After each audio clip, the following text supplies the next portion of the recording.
Hey there, it's Katrina from Communications Breakdown. And this is the final part of our three-part series on the state of health communication, as seen through the eyes of future young professionals who are looking to be successful as they join the workforce. If you are starting here, we introduce the students and provide a little more background information in that first episode. So do go back and listen to that if you haven't. And then also you could check out the second episode, which covers things like word choice and language, using data for storytelling, and then a little bit on Canva skills. For now, though, we're going to dive in where we left off, which was talking about graphic design. Okay, well, let's then, again, let's move then to, speaking of kind of graphic design here, let's move to the next question, which is a kind of an open-ended one. It's what did you enjoy about the HealthCom work or the things that you did in this internship? And again, I like to hear this because you never know what's going to resonate with different students. You know, there are some themes that emerge, but every student is different. And so let's listen. Just making carousels for the health campaigns. Honestly, that was my favorite part, and I'm so happy I was doing so much of that. And the biggest thing for me was hearing honest feedback about it. I was not really getting that in my classes or in my past internship. Sure. It was just like I'm turning something in and then what gets posted is like completely different. So hearing that feedback on my work and having the team include me in like literally every step and every edit just made my heart full. My favorite part of the work I did really like working on the button battery toolkit I did, as well as the playground safety. I think those, 'cause, like, in my head, those kind of go together. Like, they're the same type of kind of graphic. Like, one is more storytelling with the button batteries, and then the other is more just, well, here are the things you should doing, like image.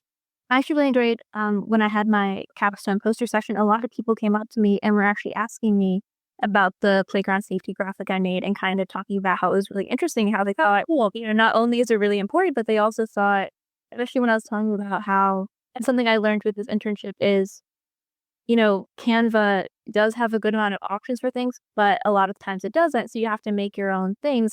And so it's kind of cool to say, oh, yeah, and I actually made this part of it, with a bunch of rectangles or whatever it was because Canva didn't have it. And I think that was kind of a part that I didn't mention before that I really liked is the creativity of it. I think generally I'm a very creative person. I think sometimes in public health, yes, you can be creative, but not always. And I think also creativity within public health is a little like different than like creativity in different ways. And so I think it was really interesting because also like again, like with my other experiences, I haven't really been able to get super creative. And it's disappointing sometimes because I think in my own like personal interest, I'm more creative, but then in the work I do, it's not always. I think that kind of showed me like the ways you can be creative in public health and then also like specifically in health communication and stuff. So there's two things that really got highlighted in those comments for me. The first is this, they're not getting the training on graphic design and social media posts, and kind of rolled up with that as the iterative feedback idea came up again. It sounds like they really just want more feedback. In school they get the grade, but they loved being a part of the process.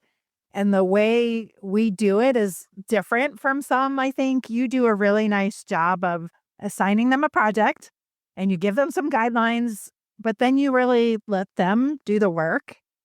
And honestly, in most cases, or I should maybe not most, many cases, the first draft isn't always so great. Mm-mm. But you have the patience and you take time with them and you give them feedback on it. But then you let them go back and try another version. And you keep doing that until we end up with something that we can actually use. You don't make the changes for them unless you really need to show them what you mean. Mm-hmm. Right? But you let them keep doing it on their own. And that's the best type of learning. I totally agree. What I think is missing in many cases, as we've touched on several times in the classroom experience, is that kind of one and done issue, is that they don't get to build on it, because mistakes are where we learn the most. And it's not a mistake if you don't know. And I will say, as somebody who works with the students a lot, if somebody listening is considering taking on students, one thing to remember is they are all coming in with, different levels of experience. And so being able to identify where they are and the support that they need in order to feel successful is important. One of the things that we do is we have a How I Want to Be Coached document that every single intern fills out for us, so that we can understand how do they take feedback. Because I will say sometimes, we have to go several rounds, and that can be a little demoralizing for, we get a lot of kind of type A, A students who want to do well. And so it's just, I think for Yara and many of these students, again, they want to learn. And so there is, though, a level of expectation that both you have to say, hey, we're going to use this. And so you need to work up to expectation, but also meeting them where they are and giving them what they need to get to where they need to go. That is something I will say has been developed over time. I didn't know how to do this 10 years ago when I started. And so for anybody who might be, just starting out with students, remember that you've got a lot to learn too. We learn just as much from our students as they do from us. And so recognizing both what they need to be successful, but also what you need in order for this work to be useful for you, you've got to strike that balance. Yeah, and I think social media actually is a great example of this. Sometimes there's this perception, oh, well, they're young and they use social media all the time. They know how to do it. We're just going to give it to them. Yeah. And they know how to consume it. And sometimes they know how to produce it. But most of the time, what we hear is, oh, I haven't really thought about how to create social media stories and messages that will change behavior. So we teach them that side, but they always bring us the energy and the new ideas. Oh, on TikTok, there's this trend. We should do this. Or that's not how it's done on Instagram. If you want to reach this audience, you got to talk in this way or do the video production in this post in this kind of way, right? And so we can still learn from them while still also teaching them. Yeah, and I think the other thing, and this is maybe moving into what Juliet said a little bit, and I'll give you, I think, the opportunity to respond there, but I also think it's knowing how to allow them to bring a fresh perspective while still staying within your brand, your objectives, making things be what you need. And so I love giving them some space to experiment, but also at the end of the day, this does go out, and there are brand guidelines, and there's voice, and there's things to consider. So how do you go from idea to actual posted product? And I love the fact that we can give the students actual posted products. These are things that these students can point to all the time that are still on our Instagram or on social media somewhere. So I think that there's again, going back to that kind of real world stakes that you referred to earlier, that I think they really enjoy. They actually really love seeing their work go out and being used in the world. Yeah, I really like that she brought up this concept of creativity in public health as well. Yeah. I talk to interns that we work with, but also students at schools around the United States. And honestly, they're often surprised that there is a job like health communications out there. A lot of times they don't realize this is a field. And I'm the first one that they're hearing talk to them about it, what it looks like to do this work. And it's a whole different way of looking at the field. And it's a different way to bring creativity in. You and I have joked throughout the years, our team is very different from all the other teams where we work. They're all research teams who are epidemiologists who have structure and have a certain way of looking at things. And we bring coloring books into our meetings and we make sock puppets as activities, right? We get to bring creativity into our work, and we're in public health.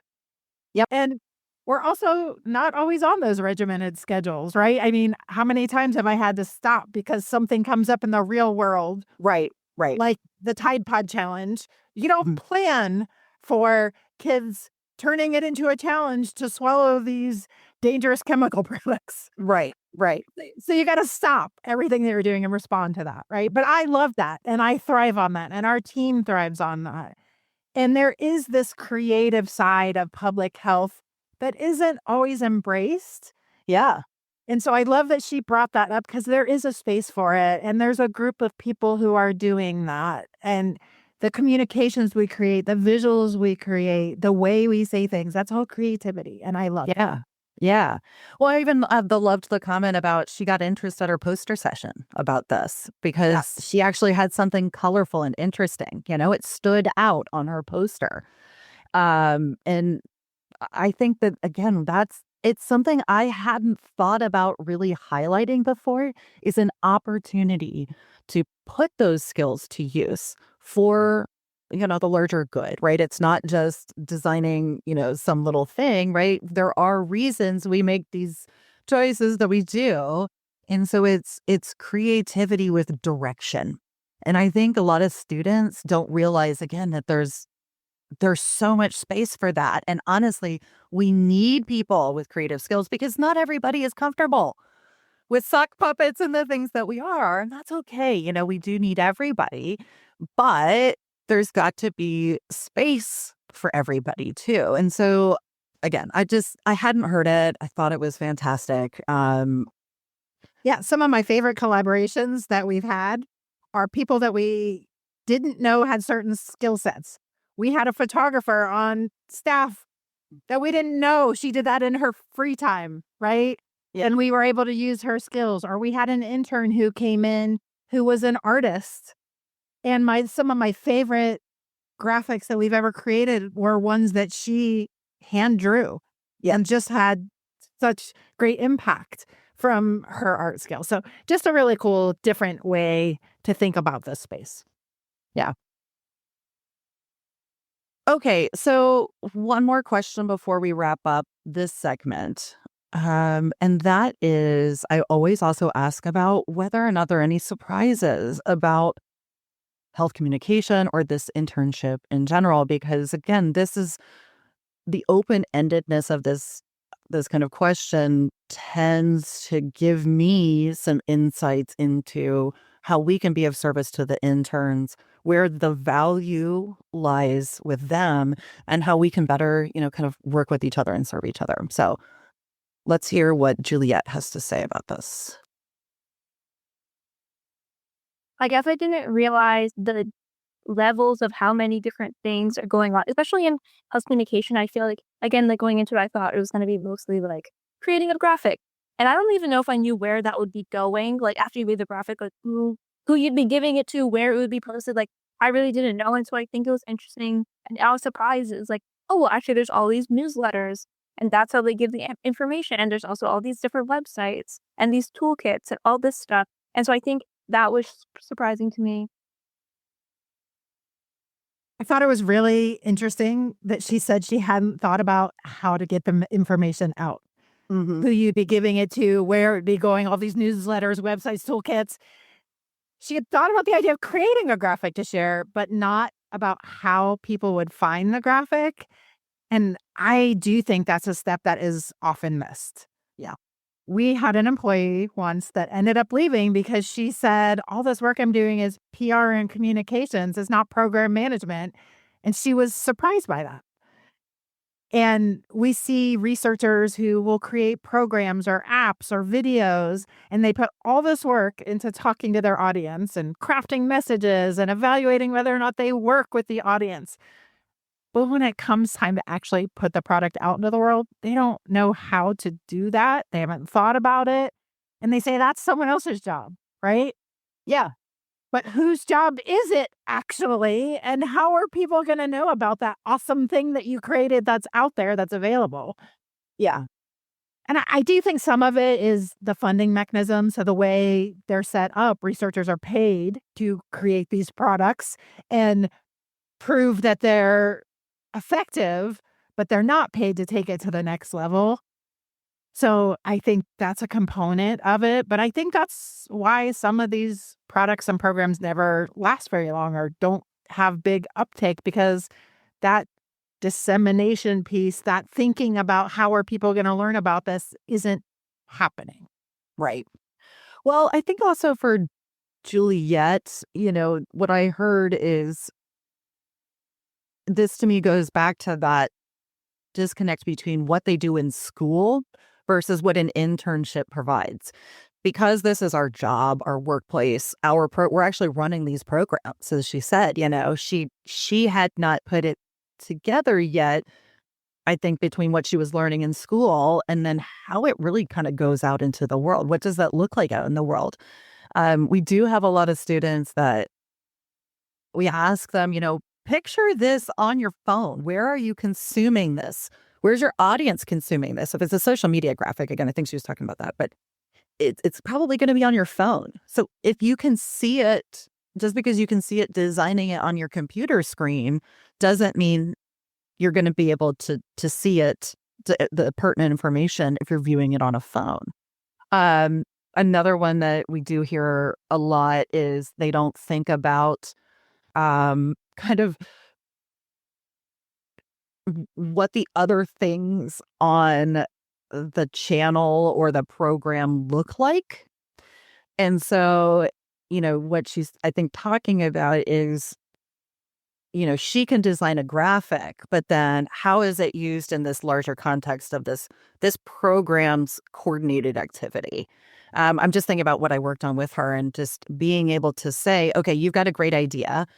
How do we, again, adjust this to brand, this particular voice, this brand, these colors, these design motifs, things like that? And then how is this different on Instagram versus a text-based service like an X or a Blue Sky Threads, things like that, So as you said, the dissemination piece also changes depending on the not just the audience, but where are they when they're consuming this, how it's going to be received, what does my audience need to actually engage with our materials.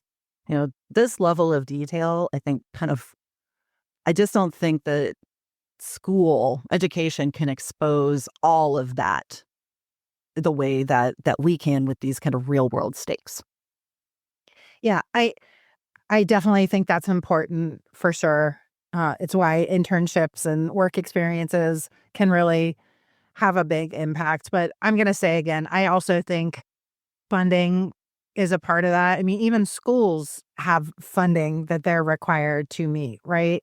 And if the funding is always tied to developing the programs and evaluating the programs, and there's no funding for that next step of running the program and the implementation, we need that funding still too, right? Right. And, that kind of other piece that I started to talk about before too is that we teach them how to develop programs, and I think we do a pretty good job of that.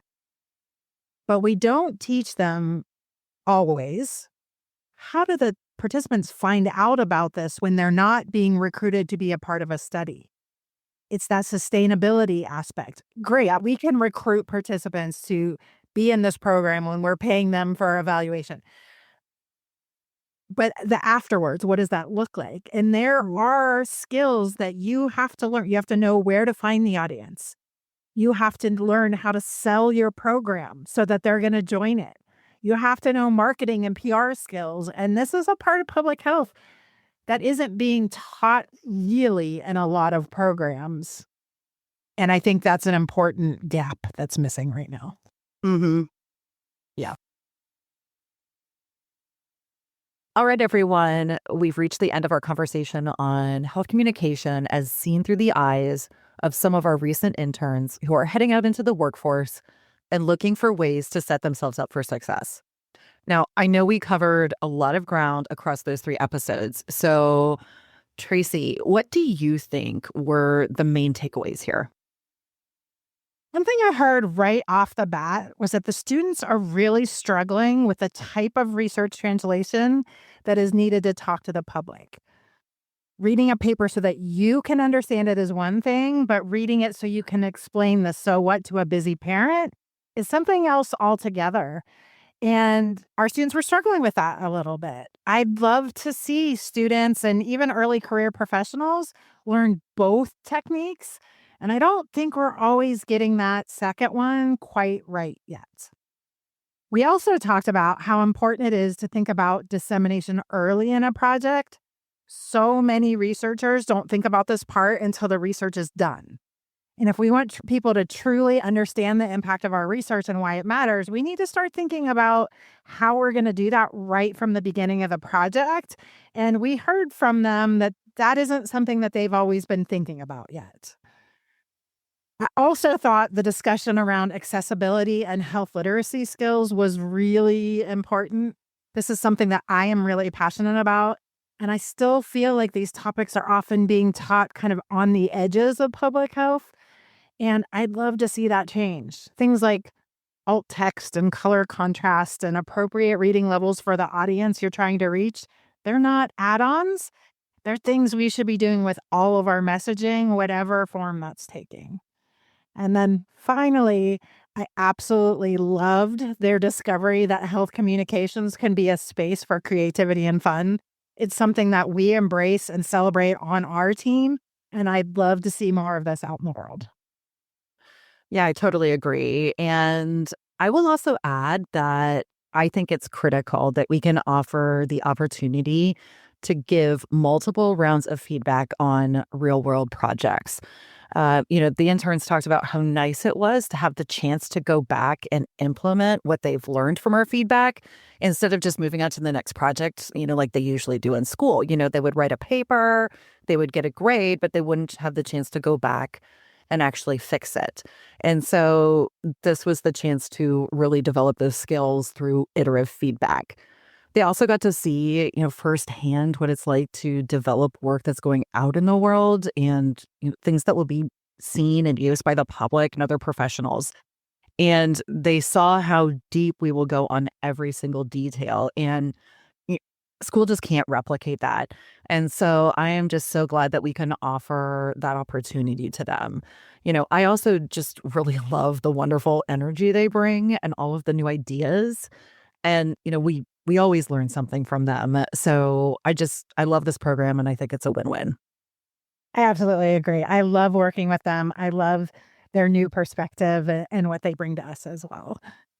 I really enjoyed putting together this series and thinking about what we can learn from those that are entering in the field just as much as what we can teach them. Yep, me too. And before we go, there are 2 things that you can do. The first is please follow or subscribe to Communications Breakdown wherever you listen to podcasts. Not only will you not miss any new episodes, but it really helps us reach listeners like you. And depending on your platform, you can also like or comment on episodes, and all of that really does help. Secondly, please share this podcast with people you know who might like this content.